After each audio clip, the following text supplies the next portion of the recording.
Wow, that question did not go where I thought it was going to go. I already had my canned answer ready to go, everything. Wow, okay, that's a great one. Hi, I'm Rich Davis. I'm the writer and creator of Angel Hunter. Y'all may also know me from the World of Dracula series, Cult of Dracula, Rise of Dracula, Reign of Dracula, and Prometheus in Chains. You can find me on all the social media channels. It's at Rich Davis Comics, or you can follow my latest comic at Angel/Hunter. And of course, now you're watching and listening to Two Geeks Talking. Good morning, afternoon, evening, everyone. Two Geeks Talking is an entertainment industry interview show where we interview the creative people from the comic, film, TV, movie, and video game industries. And of course, I'm your host, Kurt Sasso. We are joined today by a business owner, a writer, a creator of an amazing, beautiful series called Angel/Hunter. He owns his own comic book store. We have a true geek on Two Geeks Talking here today, like we have every week, but this more so than anything else. We're joined by the ever-talented Rich Davis. How are you doing today? Hey, man, I'm doing better than I deserve. Thank you for having me on the show today. I appreciate it here.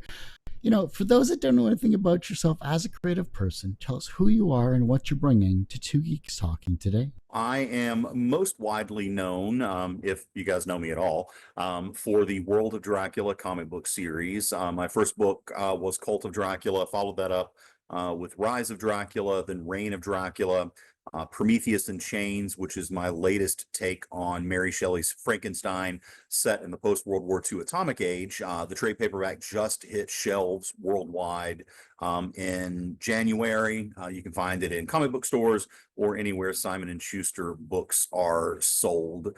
And what I bring to the table here today is hopefully a wonderful discussion about my newest book, Angel Hunter, which goes live on Kickstarter on April the 25th.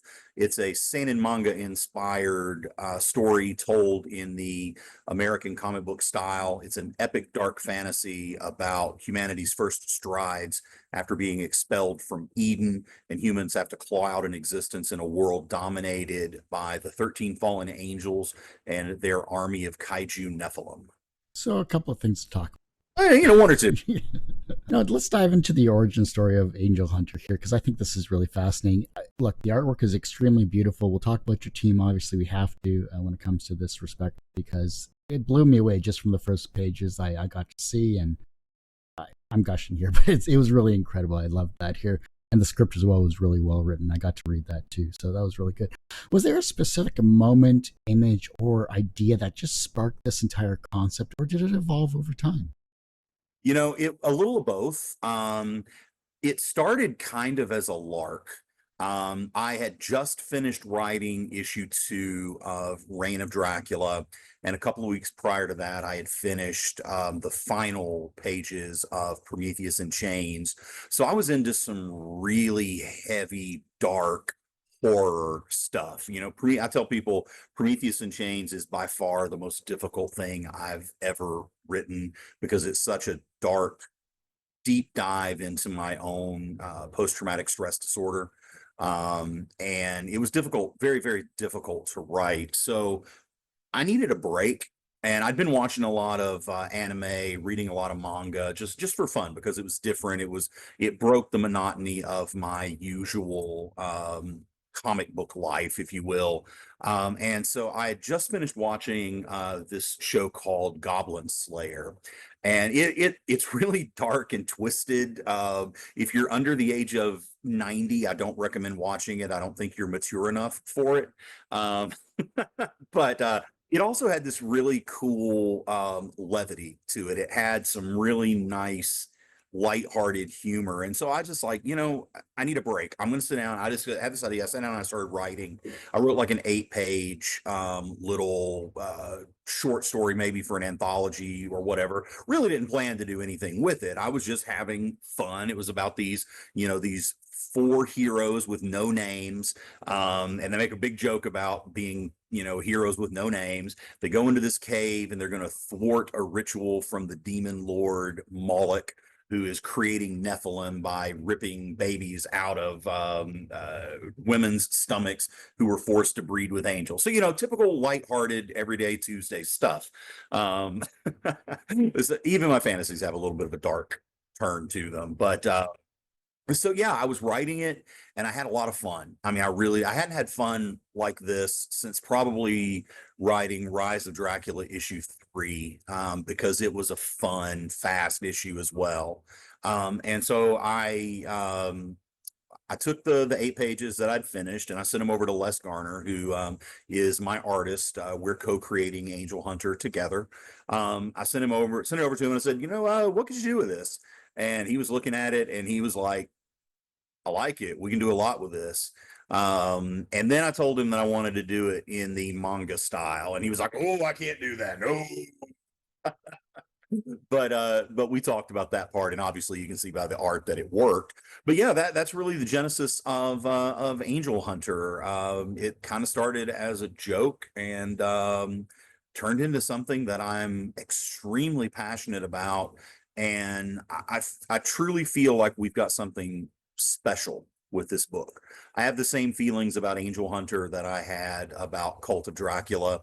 And Cult of Dracula went on to be a top 50 best-selling comic of 2021, nominated for Eisner and Ringo Awards, won a Rondo Hatton Award. So I have that same feeling about Angel Hunter. I think we've got something really special.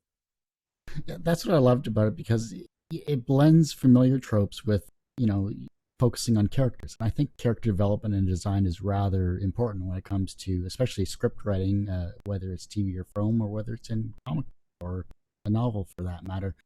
How did you balance, paying homage to these genre conventions while ensuring that your story feels fresh and unique? Because it is definitely fresh and unique.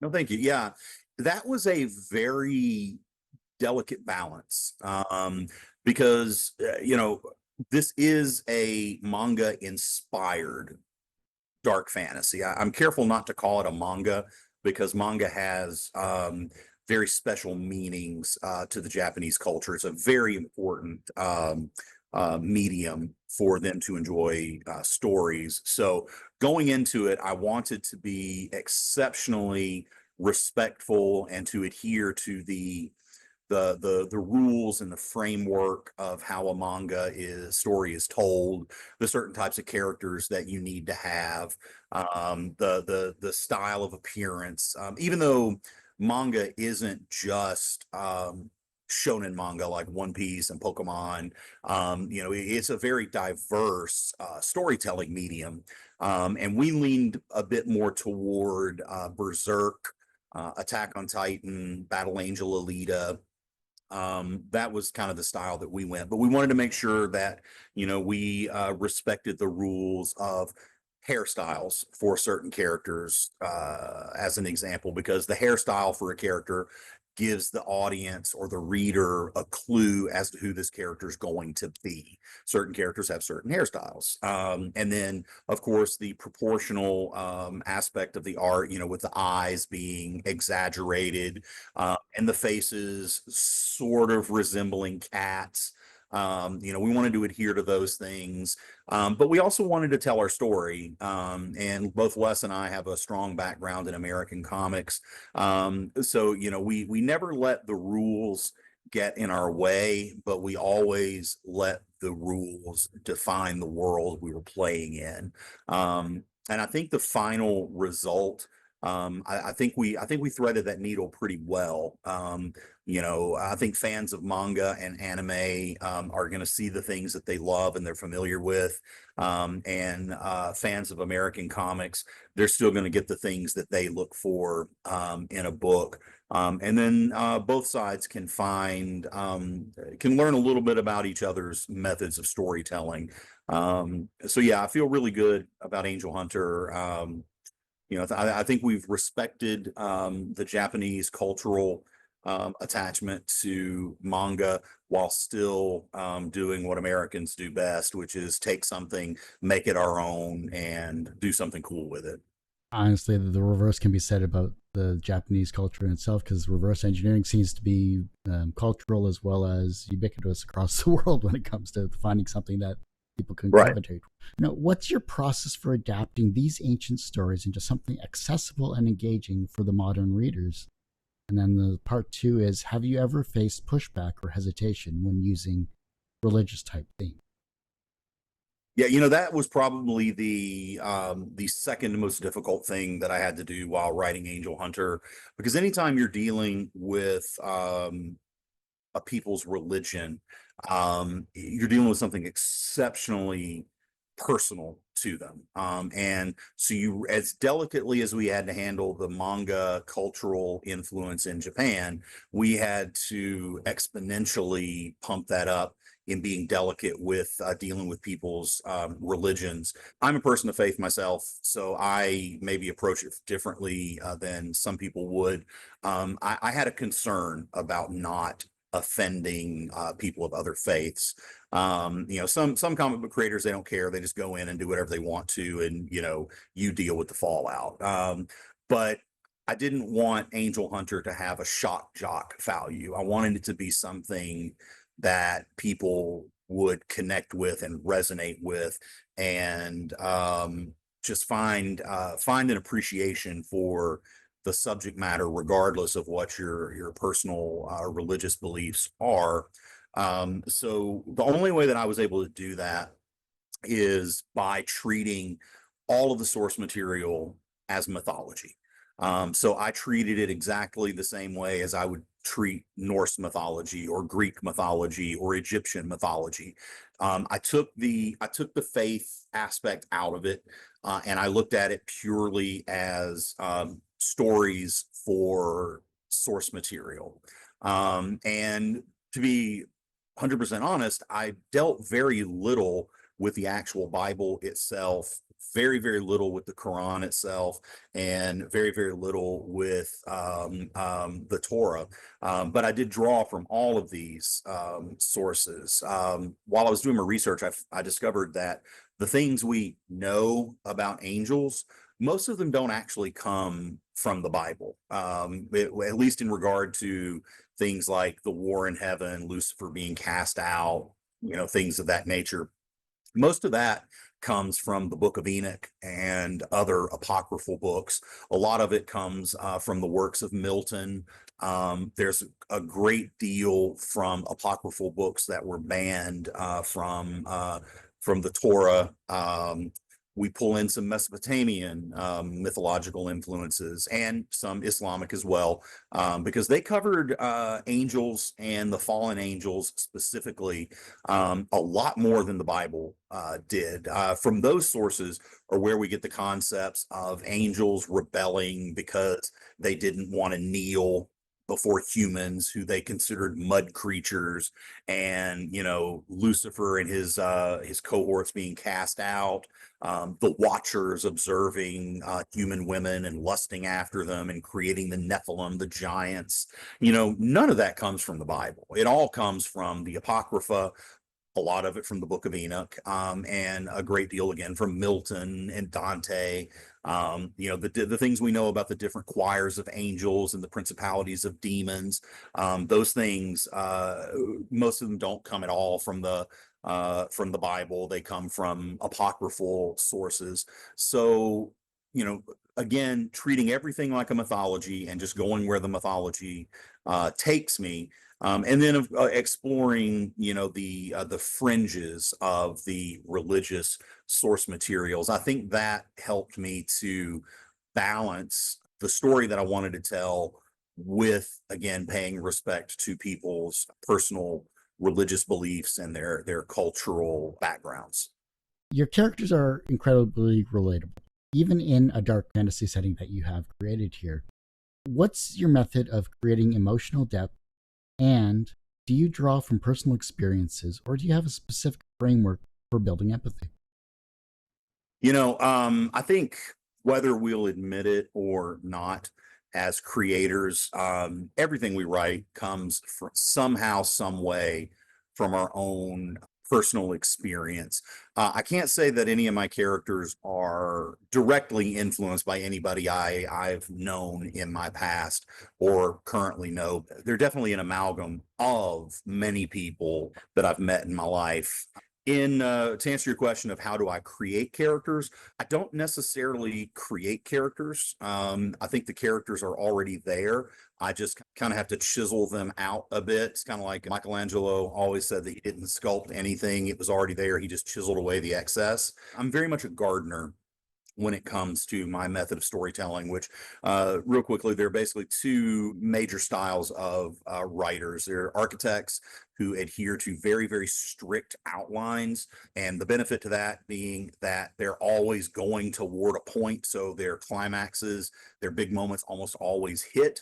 The drawback being that their characters sometimes feel stilted or forced into unnatural things that they wouldn't normally do. Me being a gardener, I have a very loose outline, broad strokes. These are the ABC high points I'm going to hit, and the characters tell me where they're going to go from there. They write the story, I just kind of dictate it. The benefit to being a gardener is that our characters almost always feel alive, and the situations they find themselves in most often feel natural, like they belong. The drawback being sometimes it takes us a long time to get to the damn point, and sometimes the point just falls a little bit flat. Luckily, I've been more able to hit my crescendo than a lot of people maybe, and I'm sure eventually I'm going to completely fall flat on my face with an ending, because endings are hard. But I've been lucky so far. The ending of Angel Hunter is probably 6, 7 years down the road, so I don't have to worry about missing that mark just yet. But yeah, my characters, they tell me who they are, they tell me where they're going. The funny story, I thought I was on a video call with Les Garner, who's the artist and co-creator of Angel Hunter. He was asking me something about, okay, well, blah blah blah is gonna, this character's here, and blah blah blah. What's gonna happen, later on? I'm like, I don't know, haven't told me. And Les just froze, and his jaw just dropped, and he's like, if it were any other person but you, I would be worried right now, Rich, but I know you know what you're doing. It's going to be fine. But goddamn, figure it out. Oh, I love it. That's great. So, who are the four main characters? Because I'm not going to butcher them on my own show. So, who are the four main characters that have all incredibly complex inner struggles? And which character of these do you personally relate to, and why? Oh, wow. Those are great questions. I relate to them all in one way or another. So the four primary characters, typical anime manga trope here. We have three special children who they don't know they're special. They're going to discover it, and their powers are going to grow. When we meet them, we meet Go in Dragon's Bay. Go he's the Naruto of our story. He's not exceptionally gifted at anything, but he is ridiculously committed, and he has a will of iron. He refuses to lose. He will not give up. Go is a paraplegic. Physically, there's absolutely nothing special about him, but he does have this unrelenting juggernaut willpower. Go is going to discover very quickly that he can borrow the powers of the beast gods. So he'll first meet Leviathan in his hometown of Dragon's Bay, and he's able to borrow a little bit of Leviathan's power to achieve a specific task that's very relevant at the time. But the drawback, what he's going to find out much, much later, is the more often he borrows power from the beast gods, the more beast-like he becomes himself. I think Go is going to be a very relatable character, just simply because he overcomes his challenges, and he just absolutely refuses to surrender. I think there's something that we can all relate to with Go. Saoirse is probably my personal favorite character. She has magical powers, so she's she's the magical girl. She is being raised in the Grand Athenaeum, where she's being trained to understand how to use her magical powers.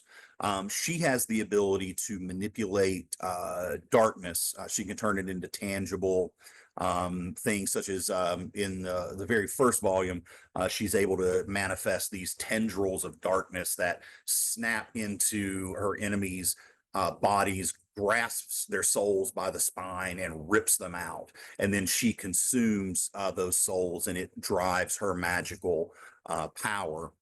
Saoirse's drawback is that the more she uses her power, the more of those souls she consumes, the closer to madness she becomes. Saoirse's fun to write because throughout the entire story, you're just waiting for her to break bad.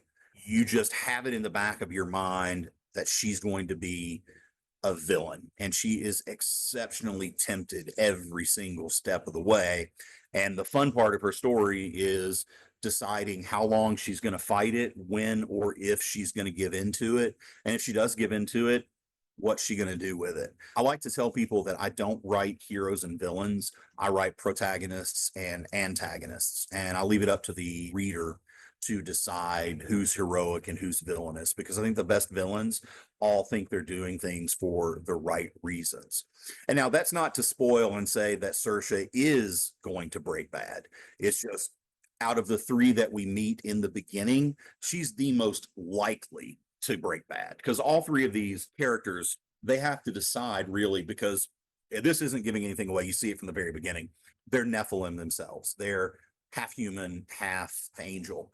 But for some reason, our three special children did not morph into the monstrous, giant, mindless Nephilim. They maintained a good balance with their humanity and their sanity. So one of the conflicts of the story is the question of which world do these protagonists choose to belong to? Are they going to lean toward their human side and help protect humanity and establish the foothold that humans so desperately need? Or are they going to embrace their angelic lineage and join with the 13 fallen angels and wipe humanity from the face of the earth? All three of our primary special children will have that same common storyline throughout Angel Hunter. I hope that I don't make it obvious which choice they're going to make. I really want that tension as you continue to go through the story. That'll get us to probably the most fun character to write. The name of the character is Azar Raza, which is a palindrome. And it's actually two characters. Azar Raza is a twin soul. It's two souls inhabiting the same body. Each one is fighting to exist. The only way that they can exist in the world at the same time is if one of them inhabits the body of a corpse. And the corpse will, corpses decay, of course. When they're inhabiting the corpse, it decays rapidly. So if they don't get back to one another by the time that corpse, decomposes completely, they cease to exist.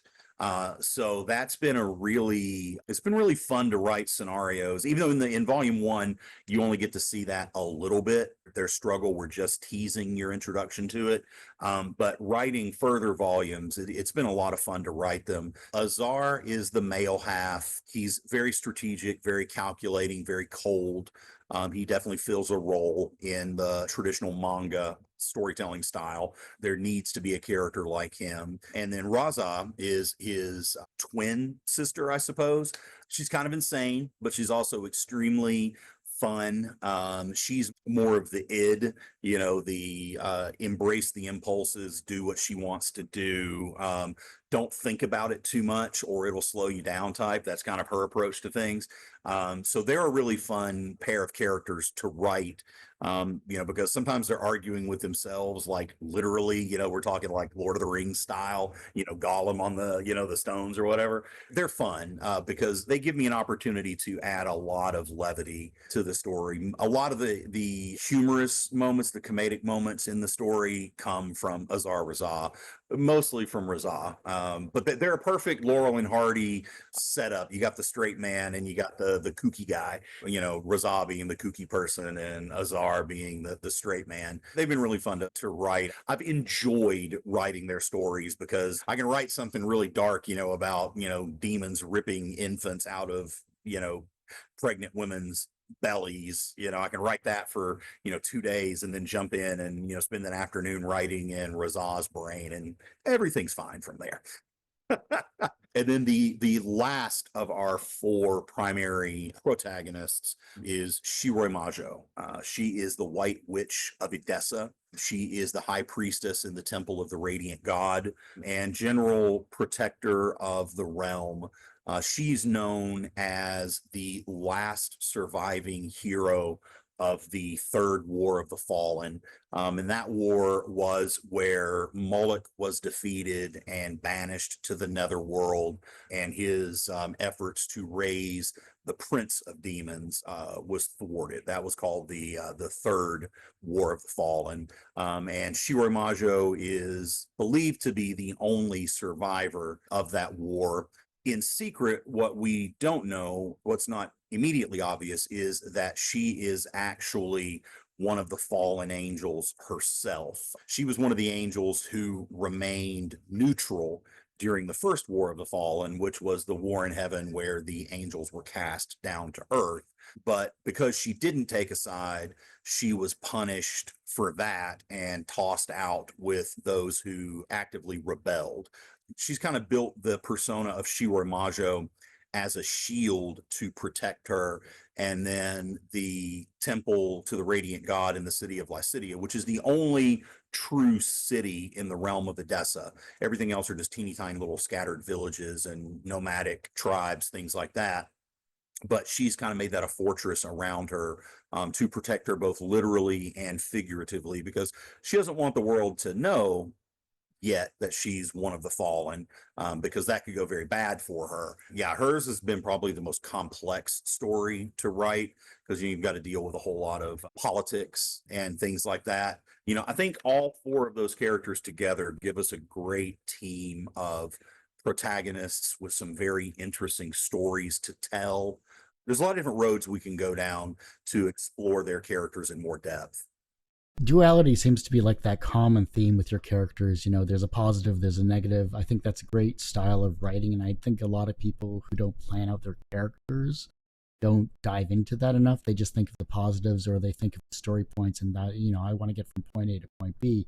But I love the fact that you're really diving deep into the duality of not only the characters, but the themes that you're going for your entire series here. What is it about that particular concept of duality that just makes you a better writer, or makes your creativity get to that next level that people could learn from? And I think it's depth, especially as we grow older. We need complex stories. When we were kids, it was enough to read a 24-page story of Wolverine punching a bad guy for 24 pages. We didn't think very far beyond it. But then we grew up, and that's kind of boring, so we need stories with more depth and more complexity. And the way that I feel best able to create that complexity is with duality, because and this is not a new concept that I'm coming up with here. It's been the source of philosophical and psychological fiction ponderings of humans, probably since we've been able to ponder. Who are we? What makes us? That balance. We all exist with a balance of good and evil. None of us are angels. None of us are demons. We're all humans, and humans are a little bit of both. We're good, we're bad. The universe requires that. Light and dark. Action has an equal and opposite reaction. Nature is all about opposing forces coming together to create a balance that is our world. That has always resonated with me. It's always been in the back of my mind when I'm writing. Duality just flows naturally from me for some reason, and I'm able to quantify it the way that I do into creating these characters. I owe this to White Wolf and their Vampire the Masquerade game, because I played a lot of Vampire the Masquerade growing up, and a lot of Vampire the Dark Ages and Requiem and Werewolf and Mage and all of the White Wolf games. So hey, White Wolf, give me free stuff. When you're creating a character, one of the mechanisms I absolutely adore about White Wolf is you can take all these amazing flaws, and some of these flaws are almost merits are almost godlike merits. They're like some superpowers. But in order to do that, you've got to balance it with an equally devastating flaw. And that helps to create some wickedly complicated characters. And I always loved playing those wickedly complicated characters. So I think that again flows right into my natural writing style. And again, I don't write heroes and villains. I write protagonists and antagonists. And if you're going to do that, they've each got to have a little good and a little bad, a little sweet, a little spicy. 10 volumes. 10 volumes is a massive amount when it comes to comics. You're definitely hitting the manga-esque style of volume level, so I appreciate that as a reader. So I thank you for that. But why is 10 volumes important to you to create for this series, and how do you plan and structure that? 10 volumes, it's 10 volumes because that's how long I think I'm going to need to tell this story. Knowing me and the way that I write and the number of sub characters we're going to meet and different plot lines that there will be to explore, 10 volumes may be underselling it by quite a span, because the story's going to go where the story goes. The characters are going to be who the characters are, and I'm going to follow them down those paths and try to record their stories as best as I can. But yeah, we've mapped out Angel Hunter to be told over the span of 10 volumes, which would be the equivalent of 10 comic book trade paperbacks. We've essentially skipped the floppy phase, and this is me speaking from my own personal experience. Everybody's going to have a difference, but I believe floppies are dead when it comes to independent and creator-owned comics. I do own a comic book store, Wonderland Comics. I own a comic book store. I've owned comic book stores since 2007. I've noticed a trend that floppy sales for independent comics are dropping and dropping and dropping. It's hard as hell to sell an indie book as a floppy. Trade paperbacks, I can't keep them on the shelves. Those, especially those $9.99 Image Volume 1s, no exaggeration, they represent about 63% of my total orders throughout the entire year goes to trade paperbacks, graphic novels, hardcovers. It's almost 2/3. And that's what my sales are. So when we were putting together the concept to do Angel Hunter, and I've also learned over the having, now my 4th comic book series in comic book stores everywhere, the floppy sales, they do nothing but suck away your profits, because you're paying these print costs and you're paying them for every issue. And every issue, you're going to be printing fewer books, which means that it's going to be more expensive every time to print, because the fewer copies you print, the more expensive it is. The economics of floppies just don't make sense to me anymore. So we decided to go manga style with volumes. Volume 1 is our shortest volume. It's only 96 pages. After that, all of our books will be around 120 or more story. And this is just story pages. This isn't including bonus content, things like that, just story pages. The other 9 volumes are going to come in at around 120 pages, which when it's all said and done, Angel Hunter will cover well over 1,000 story pages. I tell people in the beginning, I told all the publishers that we shopped it to, everything, this is an epic. This is not something you dabble your toes in and let's try an issue. Like, no, that's not what this is. If that's going to be what it is for you, I'm going to do it myself, and I'll be the one that profits from it. And you'll just look at me later and be like, damn, I wish I would have bitten on that. It's an epic, and it has to be an epic. Going back to what you were asking, how do you build this? It's very complicated, because each volume that you have has to have a specific and satisfying beginning, middle, and an end. And then every arc has to have a satisfying beginning, middle, and end. And then your overarching plot has to have a satisfying beginning, middle, and end. And then somehow all 3 of those things have to blend together to create an epic, satisfying beginning, middle, and end. So it requires a lot more strategic planning than I normally would when I'm writing just an issue of a comic or, a 5-issue arc of a comic. There's a lot more planning that goes into it. To give you an example, right now, volume 1 is in the can. Letters are going through editing right now, and that's it. Volume 2, I'm well into the script writing it. Volume 3 is has a very detailed outline, and then 4 through 10 have loose outlines for each volume. I keep a whiteboard in my office, where I write notes and plot lines and cross things out, just to remind myself of, hey, don't get too distracted here, because remember, you got to go over here and eat this birthday cake or whatever. But it requires a lot of dedication and a lot of organization and a willingness to stick to your plot, but also the flexibility to adapt your plot when necessary. The art's beautiful. You've worked with Les before. What was the piece of artwork you got back from Les that was way better than what you had in your script?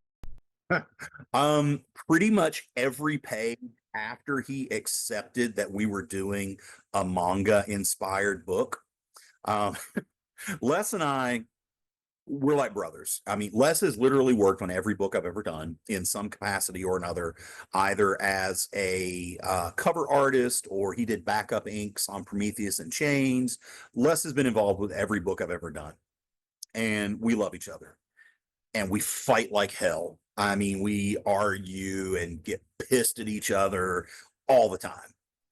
But just like brothers, we also love each other, and we come back together and we realize, okay, we're doing something special, not only for us, but for each other. And so we want to give our absolute best for that purpose. Les in the beginning was under the understanding that manga was all One Piece, Pokemon, essentially shonen manga aimed at little kids. And I just like, Les, read Berserk. And he read Berserk. And then I was like, read Attack on Titan. And he read Attack on Titan. I was like, read Battle Angel Alita. And he read Battle Angel Alita, and so many other things. And he was like, it was like a light bulb just went off in his head. And he was like, I get it. I get it. And then once he got it, every single page after that just became absolute magic. I still have to hammer him sometimes about making the eyes bigger, and he argues that'll be the thing he fights me. He'll fight me beyond the grave on that. He's like, I have spent 30 years learning how to properly proportion a face, and this is wrong. But anime has to have the slightly large eyes. They don't have to have like the giant googly eyes, but the eyes have to be a little exaggerated. And that's probably the thing he's fought me on the most in creating these characters, is the proportions of the eyes.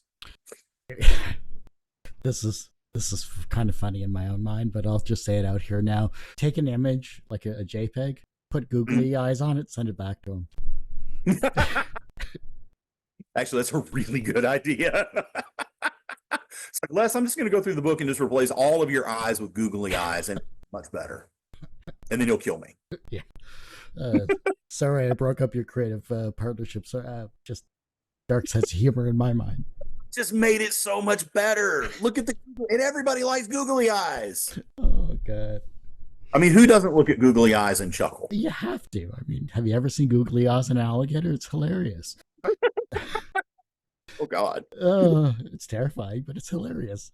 Everyone has one person that inspired them on their path to where they are today. Who was that for you? Wow. Man, that seems like it should be such an easy question to answer, but it's really not. Because I've had different people who have influenced me differently, at different times in my life. I would say probably the biggest influence on who I am is my grandfather. He was a Marine, retired after 36 years and 3 wars in the Marine Corps.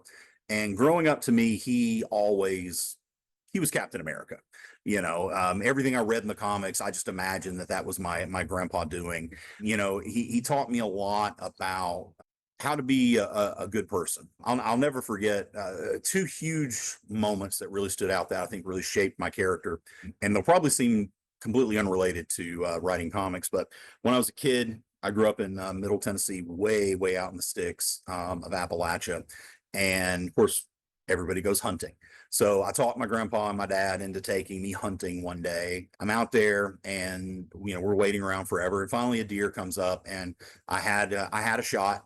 And I was looking at it down the scope, and I turned to my grandpa and I said, I don't want to kill it.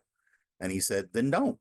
And that was the last we ever said of it. And it was, I think what that taught me was that there is no hard and fast, set in stone way of being a man. You can be whoever you want, however you want, as long as you're true to yourself. I mean, Polonius in Hamlet, this above all to thine own self be true, and then it must follow as the night, the day, thou canst not then be false to any man. That's brilliant. And I think that encapsulates that moment pretty well.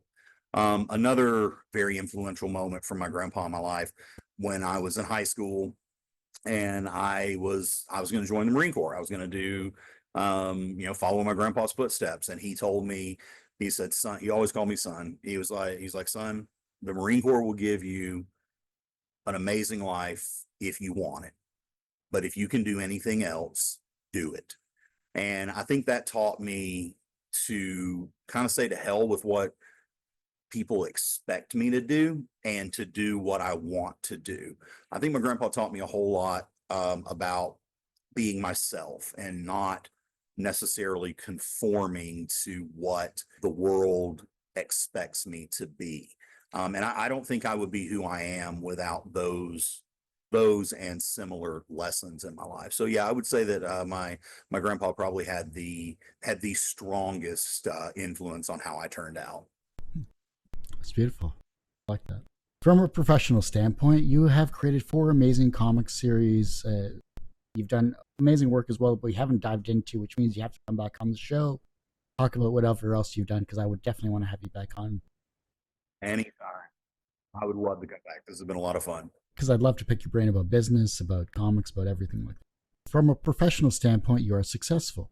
Do you consider yourself personally successful? No. Imposter syndrome is real. And I've discovered the longer I stay in the world of comics, the more real imposter syndrome becomes, because I see it with so many of my peers, which is kind of weird to call some of these people my peers, because, I grew up idolizing them and the things that they did. But we all feel like we're one bad book away from flipping burgers. It's Batman's The Killing Joke. You're just one bad day away from being me. And so there's a lot of pressure that comes from that. And I'm also an exceptionally driven person. So no matter what I achieve, there's always something else. There's always another mountain to climb. There's always another dragon to slay, that type of thing. So I suppose I could accept that I have been successful. I don't think I will be able to say that I've been a success until I've come to the final page, and I'm not ready to go there yet. The reverse of success is failure. How do you deal with your failure? You take it in stride. You go back to the old adage, this too shall pass, and it will. So, I played baseball my whole life growing up, all the way into college. And I think that taught me a lot about how to manage failure, because it showed me that you can fail most of the time and still achieve great things. Because in baseball, if you only get out, if you only make an out 7 out of every 10 times you come up to the plate, you're in the Hall of Fame.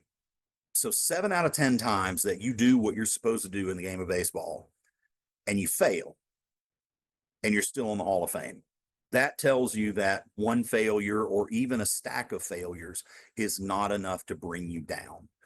So I always remember that everybody fails. I've fallen flat on my face with some things. Most of the time when I do that, it's my fault. You can go back and you can look and you can see the mistake that you made, but hindsight's 20/20. You can't do anything about it. So the only thing you can do is just accept that you failed, accept that it's okay to fail, and then move on and do something different. The younger generation are looking at your work and they're becoming inspired to be creative in their own way, whether it's as a writer or maybe an owner of a comic book store. Who knows what you've inspired them down their path that you have. How can they inspire the generation that follows them? Wow, that question did not go where I thought it was going to go. I already had my canned answer ready to go, everything. Wow, okay, that's a great one. I think the number one thing that anyone can do to inspire others is to inspire yourself. Be true to who you are. Tell your story your way. And I think that will inspire people more than anything you could do cognizantly to inspire them, just by being yourself and sharing your story. I think also being kind. When I started out writing comics, I had a whole lot of people, a whole lot of pros, and I mean pros, who had no reason to even acknowledge that I existed. And they gave me a lot of their time, a lot of their advice, a lot of their expertise, and it really helped me get where I'm going. So I'm always happy to pay that forward. If somebody reaches out to me, they want advice, they want help, whatever, I will take my time and I will give it to them to help them, because that honors the people who did that for me. And so I hope those that I do it for going forward in their lives will also pay that forward to the next generation. But I really do. I firmly believe that the only way you can inspire anybody is to inspire yourself first. So tell your story, be yourself, do your thing. And then when other people want to come on and go down that road with you, just open the door, let them hop in. If your life was a comic book, what would its title be? And what would its soundtrack be? So for the title, and I actually, the funny thing is, yes, that I've actually been outlining this, this as a comic book series myself. If there were a comic book series about my life, it would be called Mediocre White Guy. And it would be about a guy who just stumbles into these miraculously awesome things because he doesn't know better than not to even try. And that's kind of my story. Like when I went to college, freshman year, I'm going through the course catalog, and I'm like, I have no plan to be, like I didn't go from age 4, I'm going to be a doctor, or I'm going to blah, blah, blah, do this. I just went to college and I was going through the catalog. And I was like, oh, 400 level Japanese history. That sounds awesome. Let's take that class. 3 months ago, I was in high school. Now I'm taking a 400 level Japanese history class. I don't know why, but when I decided I wanted to get into theater, I was on my way to a biology class. I got lost. I heard voices down the hall. I stumbled into the backdoor playhouse at Tennessee Tech University. They were having auditions. The stage manager was like, "Are you here to audition?" I was like, "Sure, I don't want to go to biology." And so that launched a career in theater. I ultimately, when I graduated with a theater and a film degree and a business degree, again, because I couldn't pin myself down to one major, I opened a theater. And it all happened because I stumbled into an audition. In working in radio, I had a nice 7-year career working in radio, and it was all because I just saw that they were hiring at a radio station, and I just went in, and I didn't even go through the application process. I just went in and I asked if I could speak to the station manager, and we sat down and we had a conversation, and boom, all of a sudden I'm hosting a radio show. I worked for 2 presidential campaigns kind of the same way. I went in as a volunteer and I just started taking responsibility for certain things. And then a couple weeks later, I was a paid campaign staffer. It's so, yeah, Mediocre White Guy would be the name of my autobiographical comic book series. Yikes. Probably something like In the Hall of the Mountain King. I think Empire Records, the soundtrack for Empire Records, I don't know exactly how that's relevant to my life, but if I could choose a soundtrack to be relevant to my life, then I would choose that one because it's just awesome. Love it. Well, I hate to say it, Rich, but that ends this particular episode of Two Geeks Talking. I want to thank you so much for being on the show. Man, Kurt, thank you so much for having me. It was an absolute pleasure, and I'll be happy to come back anytime. For those that want to support you, of course, your Kickstarter campaign, where can we find all of that stuff and everything else you'd like to promote? Yeah, please go to Kickstarter.com, projects Angel-Hunter, or just search for Angel-Hunter on Kickstarter. That will take you to our Kickstarter pre-launch page. And from the bottom of my heart, I beg you, please click on that notify me button. It doesn't commit you to backing the project, though I do hope that you will, but it does sign you up for notifications, which really helps us with the Kickstarter algorithm to get our book exposed to more people. If you want to find me on the socials, it's real simple. It's just at Rich Davis Comics on all of the major social networks. If you want to follow Angel Hunter, it's at Angel/Hunter, and you can find all my horror stuff at World of Dracula on all of the socials. I try to keep it super simple.